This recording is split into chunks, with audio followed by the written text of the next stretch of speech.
Assalamualaikum warahmatullahi wabarakatuh. Perkenalkan, saya Indri, peserta Latsar CPNS dari PPSDM Regional Bandung Angkatan ke-13, kelompok 3. Pada kesempatan kali ini, saya akan mempresentasikan materi tentang sintesis agenda ketiga dan personal branding.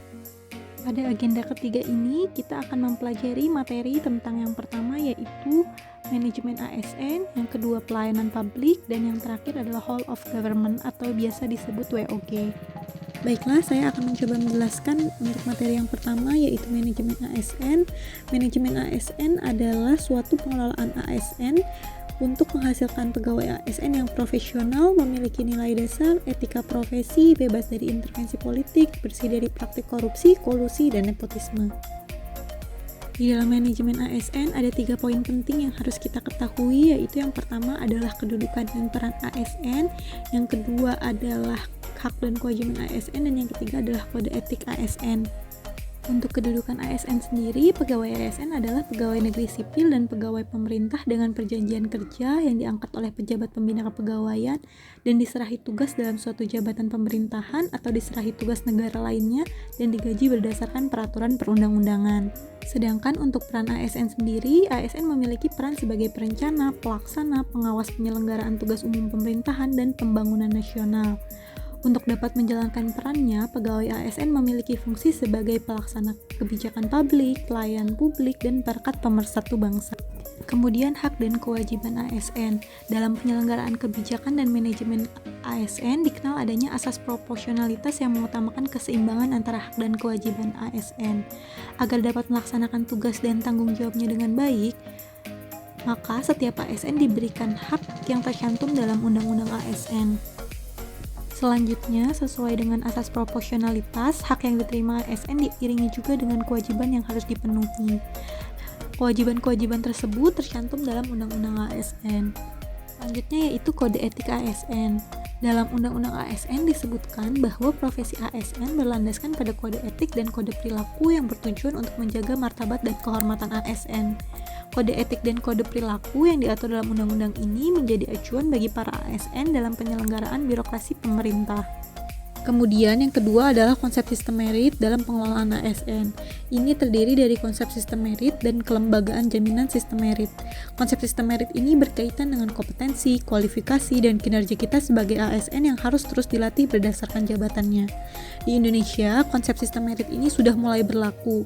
Contohnya yaitu dengan adanya perekrutan CPNS menggunakan metode CAT, yang diharapkan dengan metode ini, para CPNS yang lolos bisa menjadi CPNS yang berintegritas, memegang amanah pekerjaan dan bertanggung jawab.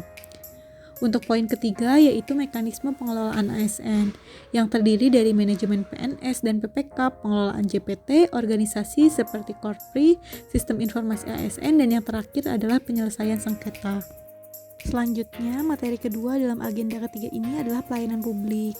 Pada pelayanan publik ini terdapat 3 hal penting yang harus dipahami, yaitu konsep dan prinsip pelayanan publik, pola pikir ASN sebagai pelayanan publik, dan praktek etiket pelayanan publik. Pelayanan publik sendiri adalah suatu kegiatan atau rangkaian kegiatan dalam rangka pemenuhan kebutuhan pelayanan sesuai dengan peraturan perundang-undangan bagi setiap warga negara dan penduduk atas barang, jasa, dan atau pelayanan administratif yang disediakan oleh penyelenggara pelayanan publik. Pelayanan publik pada hakikatnya pemberian pelayanan prima kepada masyarakat yang merupakan kewajiban aparatur negara sebagai abdi masyarakat. Kemudian pembahasan selanjutnya pada agenda ketiga yaitu whole of government. Whole of government pada dasarnya adalah sebuah pendekatan fungsi dalam ruang lingkup koordinasi yang lebih luas guna mencapai tujuan bersama dalam pembangunan kebijakan, manajemen program, dan pelayanan publik. Salah satu contoh penerapan WOG di Indonesia berupa pelayanan satu atap adalah pelayanan Samsat. Di pelayanan Samsat ini terdiri dari beberapa instansi yaitu Bapenda, Kepolisian, dan Jasa Raharja terkait asuransi. Itu tadi 3 materi yang ada di agenda 3. Dari ketiga materi tersebut, kita dapat mengambil banyak pelajaran khususnya bagi saya sebagai CPNS. Yang pertama, yaitu sebagai pelaksana kebijakan publik, saya akan menjalankan tugas secara berani. Apa itu berani? Yaitu bertanggung jawab, mempunyai etika, rela berkorban, amanah, netral, dan integritas. Dan yang kedua adalah sebagai pelayanan publik. Sebagai pelayan publik, saya akan menciptakan pelayanan publik yang handal, yaitu humanis, akuntabel, non-diskriminatif, dedikasi tinggi, adil, dan lugas. Dan yang terakhir yaitu sebagai perekat dan pemersatu bangsa. Itu artinya saya mampu melakukan koordinasi, kolaborasi, dan integrasi dengan berbagai stakeholder dalam peningkatan pelayanan melalui gagasan baik, yaitu berorientasi pada mutu, aksesibilitas, inovatif, dan kreatif. Berikut yang bisa saya sampaikan, kurang lebihnya mohon maaf, semoga bermanfaat. Wassalamualaikum warahmatullahi wabarakatuh.